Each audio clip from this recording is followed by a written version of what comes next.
nuestra primera ponente es la maestra Lina Paul, a quien invito a pasar a nuestro templete. Mientras tanto la voy presentando. Bienvenida, maestra. Lina Paul es licenciada en Sociología en la Universidad Centroamericana José Simeón Cañas y maestra en Ciencias Sociales por la Facultad Latinoamericana de Ciencias Sociales en México. Aparte es maestra en Modelos de Economía Social y Desarrollo Alternativo por la Universidad Autónoma de Madrid. Desde agosto de 2019 es la representante en México de la Organización de las Naciones Unidas para la Alimentación y la Agricultura, y anteriormente se desempeñó como directora de Centroamérica de la Fundación Heinrich Böll, investigadora analista en el Instituto de Derechos Humanos de la Universidad José Simeón Cañas, viceministra de Medio Ambiente y Recursos Naturales en la República de El Salvador, así como ministra de Medio Ambiente y Recursos Naturales también en Salvador. Entre las distinciones que la maestra Paul ha recibido, destaca la medalla de la Orden Nacional de la Legión de Honor de la República de Francia por su destacada labor durante la 21 Conferencia Internacional sobre Cambio Climático, la COP21, en donde se concretó el Acuerdo de París. Maestra, muchas gracias por estar aquí, bienvenida. La escuchamos con atención. Muchísimas gracias. Yo creo que voy a estar mejor allá abajo, para que se vea bien la pantalla. Bueno, un enorme placer estar acá. Muchísimas gracias a EDF y muchísimas gracias a Ethos por la invitación, Laura y Rafa, gracias. Enorme placer estar acá con el director de INAPESCA, que déjenme decirle, desde la primera vez que conversé con él, así como que es difícil dejar de hablar con él sobre estos temas de pesca porque sabe muchísimo.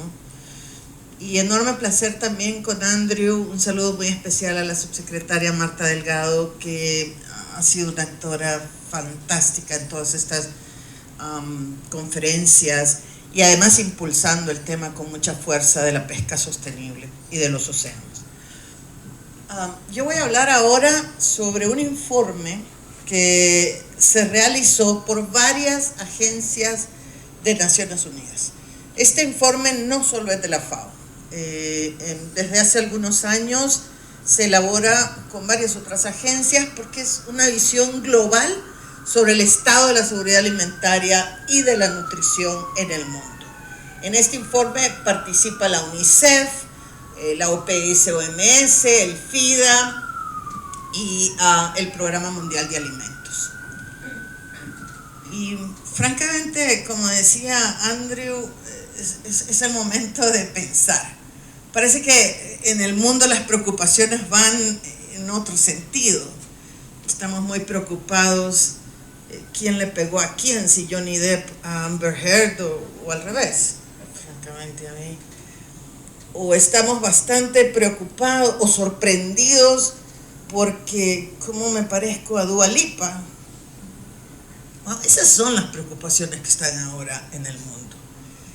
Y yo voy a mostrarle unos datos que uno dice, parece que la cosa va mal. Y esas son las cosas por las que tenemos que preocuparnos. ¿Cómo va a estar la alimentación en el mundo? Siguiente, por favor. Y esta es una evaluación global, siguiente, por favor, con unos datos francamente escalofriantes. Fíjense que dice que el hambre en el mundo sigue aumentando. Y muy sinceramente, si seguimos haciendo las cosas de la misma manera, el 2030 vamos a tener el mismo número de personas con hambre que el 2015, en donde todos los países se pusieron de acuerdo para establecer el objetivo de hambre cero. O sea, estamos ante casi 800 millones de personas con hambre, en pleno siglo XXI. Y esto no es un problema de producción, porque se produce 2 veces más de lo que se necesita para la población existente en este momento. No es un problema de producción, es un problema de ingresos, es un problema de quién tiene, es un problema de desigualdad, de inequidad y de pobreza. Las desigualdades están aumentando y aumentaron con la pandemia. En términos de hambre, la pandemia fue una bomba atómica. O sea, en muy poco tiempo, el hambre aumentó en millones de personas. Y entonces, de acuerdo a las proyecciones, vamos a tener 670 millones de personas que van a seguir pasando hambre en el 2030. Pero no solo es un problema de hambre, es también un problema de inseguridad alimentaria, ya sea leve, moderada o severa. Y estamos hablando de que alrededor de 2.300 millones de personas en el mundo carecen de una alimentación adecuada. El Papa Francisco, en una inauguración de una conferencia de la FAO, dijo: francamente, esto es un pecado capital. Y como digo, en países y en un planeta, el problema no es la producción de alimentos. El mundo ciertamente no está en camino de alcanzar los objetivos de desarrollo sostenible, en particular el objetivo de hambre cero. Y además, fíjense lo paradójico que es y la importancia que tiene el tema de pesca, es que tampoco se tiene acceso a una alimentación nutritiva y saludable. 3.100 millones de personas en el mundo no tienen acceso a una dieta saludable. Y por favor, esto no es un tema de preferencias de alimentación, es un tema de entornos alimentarios que hacen que el alimento nutritivo y saludable sea mucho más caro que el alimento no nutritivo, no saludable, con alimentos ultraprocesados. 3.100 millones de personas en el mundo. América Latina y el Caribe, ya lo vamos a ver en los datos después, esto es paradójico porque somos la región más biodiversa del planeta, sin embargo es la región donde es más caro consumir saludable y nutritivo. Es más caro. Y esto tiene que ver con todo el trabajo en las cadenas de valor y la poca cercanía que hay entre los productores y los consumidores. Siguiente, por favor. Estas son las cifras de hambre. Y como vemos, hubo un esfuerzo significativo hasta el 2015, justo en la época en que decidimos hacerlo sostenible. ¿Se acuerdan que estaban los objetivos de desarrollo del milenio? Pero claro, es que enfrentamos un desafío que nunca antes habíamos enfrentado en la humanidad, que es el cambio climático. Y entonces dijimos, que ya lo han dicho muy bien el director de INAPESCA y los otros colegas, ya no podemos pensar en producir solamente, tenemos que pensar en producir sustentablemente. Fíjense, por ejemplo, cuando yo estaba de ministra en mi país, hubo un evento sin nombre, ustedes saben que un evento hidrometeorológico sin nombre, una tormenta tropical, bueno, en realidad era una depresión tropical, la 12E, que en 10 días llovió 1.5 metros, en 10 días. Más de lo que medía mi ex marido. 10 días. Imposible que sobreviviera nada. Vaya, imposible. Entonces se perdió todo. Imagínense, ante eso no hay semillas, no hay nada que lo pueda resistir.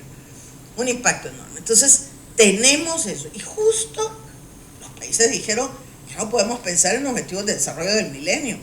Tenemos que pensar que sea sostenible, porque la naturaleza ya nos dijo, señores, ya yo no les doy ningún subsidio.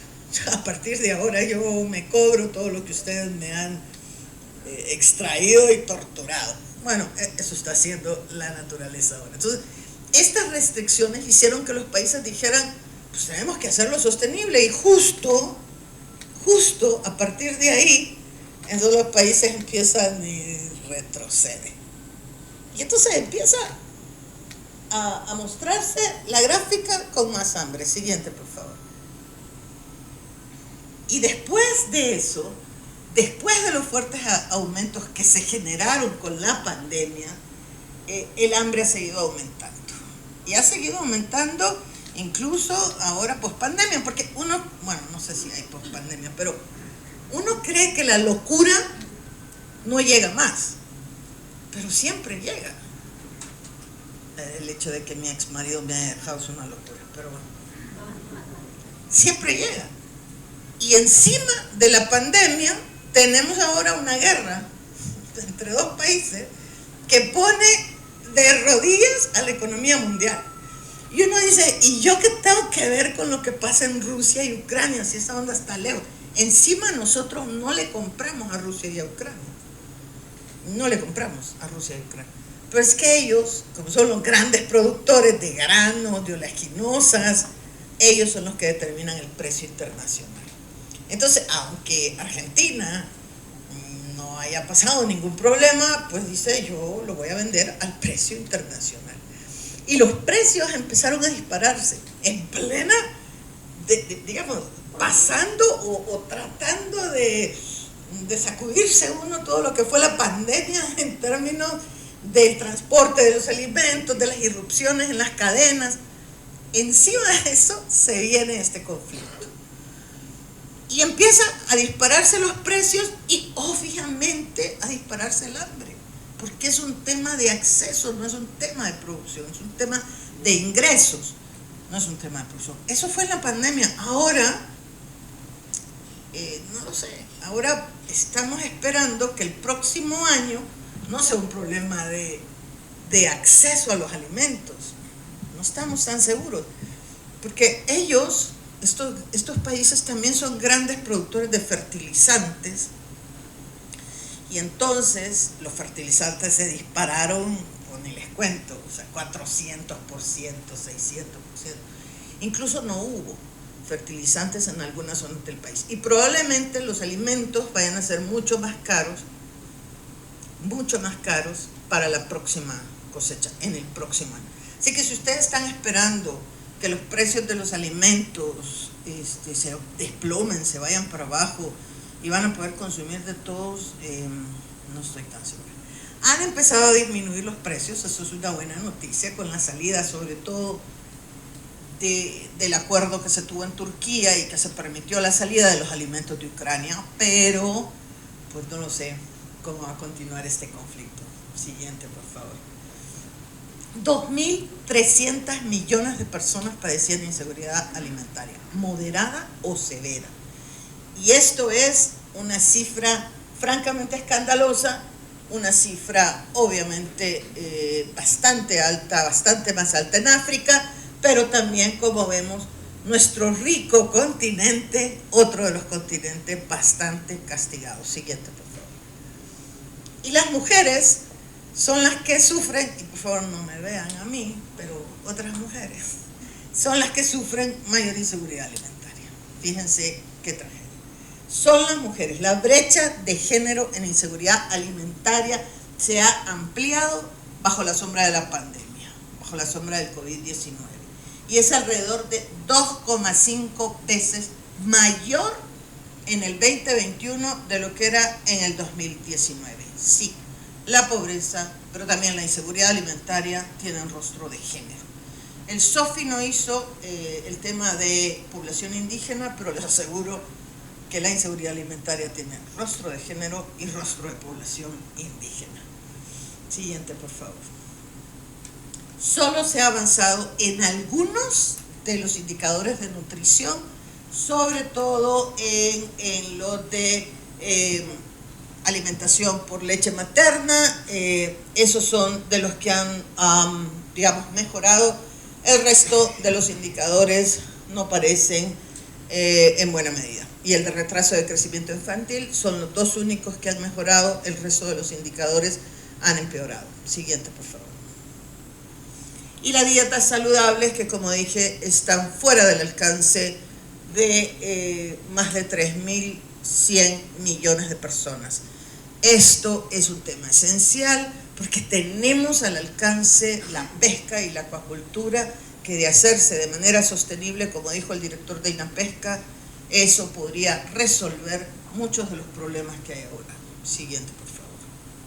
Estos son los datos del SOFI, del informe de seguridad alimentaria y nutricional específicamente para México. Y vemos del 2018 al 2020, al periodo del 2021, una mejoría, todavía no suficiente, pero una mejoría en términos de la subalimentación. Siguiente, por favor. Estamos hablando de la prevalencia en términos de porcentaje en subalimentación y en términos de millones de personas. Una leve mejoría, lo cual en tiempo de pandemia es una cosa extraordinaria, y eso tiene que ver con todos los programas de transferencias que México ya estaba practicando y que se sugirieron para otros países, y que eso obviamente tuvo un impacto positivo. Sin embargo, estamos hablando de subalimentación o hambre en casi 8 millones de personas en México. Siguiente. Estos son los cambios esperados en la situación de pobreza extrema, y ahí sí vemos, y este es el impacto de los precios, un aumento en México y un aumento en varios de los países de América Latina y el Caribe. Siguiente, por favor. Estos nuevamente son los datos. Yo les voy a dejar la presentación para que comparen con otros países de la región de América Latina y el Caribe. Siguiente, por favor. Algunos datos de los precios de los alimentos más importantes. Siguiente. Y como ven, algunas de las variaciones en términos de los principales productos. Siguiente, por favor. Siguiente. Este es el costo de una dieta saludable en México. Imagínense ustedes que para 2020 tenemos un costo de $3.2 por persona por día. Es uno de los costos más altos en el mundo, y esto ha ido además en aumento. Yo creo que nunca antes se ha visto la mayor importancia que debería tener en un país como este la apuesta en la pesca y la acuacultura para realmente ofrecer una dieta saludable a su población. Siguiente, por favor. La mayor parte se concentra de los apoyos de los países en apoyos a los productores y en muy poca medida apoyo a los consumidores. Nosotros estamos diciendo que en esta época tiene que haber un cambio, sí se le tiene que apoyar a los productores, pero también a los consumidores con algunas de las políticas que se plantean. Siguiente, por favor. Y es adoptar políticas que apoyen la agricultura y la pesca, obviamente, y cuidado con esos intercambios o trade-off que hay. Algunas cosas son beneficiosas en términos del impacto de medio ambiente, algunas cosas son beneficiosas en términos de pobreza. En general, los discursos de medio ambiente ven poco el tema de pobreza, y en general los discursos de pobreza ven poco el tema de medio ambiente. Eso tiene, y digo las dos cosas, tienen que articularse. Tenemos que pensar, sí, en incrementar la productividad, pero no a costa de la naturaleza, y tenemos que pensar, sí, en un mayor apoyo al medio ambiente que no sea a costa de los pequeños productores y de incrementar la pobreza. Y eso creo que es una de las tareas más importantes que tenemos. Siguiente, por favor. Algunas de las recomendaciones que nosotros hacemos, sobre todo para el tema de países de renta media y renta baja que necesitan mayor financiamiento. Siguiente, por favor. Estos son los mapas de hambre que la FAO elaboró en este informe, y como ustedes pueden ver, entre más oscuro él es el color, mayor es el porcentaje de personas con hambre. Y el siguiente es el mapa de inseguridad alimentaria. Entre más oscuro es, mayor es el porcentaje de la población con inseguridad alimentaria moderada o severa. Estamos francamente lejos de cumplir con los Objetivos de Desarrollo Sostenible. Yo les animo a que lean el SOFI, por sus siglas en inglés, es el nombre de este estudio. Yo quiero decir, vamos muy lejos de cumplir el Objetivo de Desarrollo Sostenible hambre cero. muy lejos. Y si no trabajamos, como decía el embajador de Islandia, todos los sectores, si no trabajamos para hacer esto una realidad, la verdad es que, no sé, es un tema de es ahora o es nunca. Los ambientalistas hemos estado siempre planteando un panorama muy apocalíptico, es cierto, desde hace muchos años. Yo creo que esto es un tema de verdad de vida o muerte, se lo digo en serio. Cuando uno ve a muchos de los sectores con altas pérdidas en su economía familiar, pues uno dice, la responsabilidad es enorme. Es cierto, no vamos a poder suplir la demanda para la población en el 2050 solamente a través de la agricultura.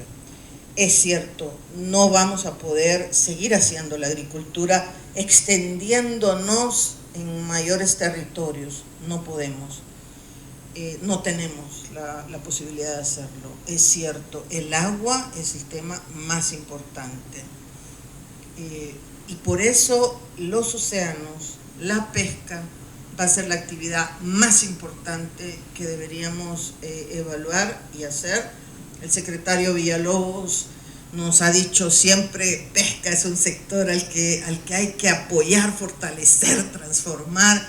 Hemos estado trabajando de la mano con INAMPESCA, con el director, con Isaac, muy de la mano, haciendo los esfuerzos para que realmente no solo haya mejor producción, pero que la investigación como la que hace INAMPESCA sea lo que prime cuando hablamos de lo que se tiene que hacer en México.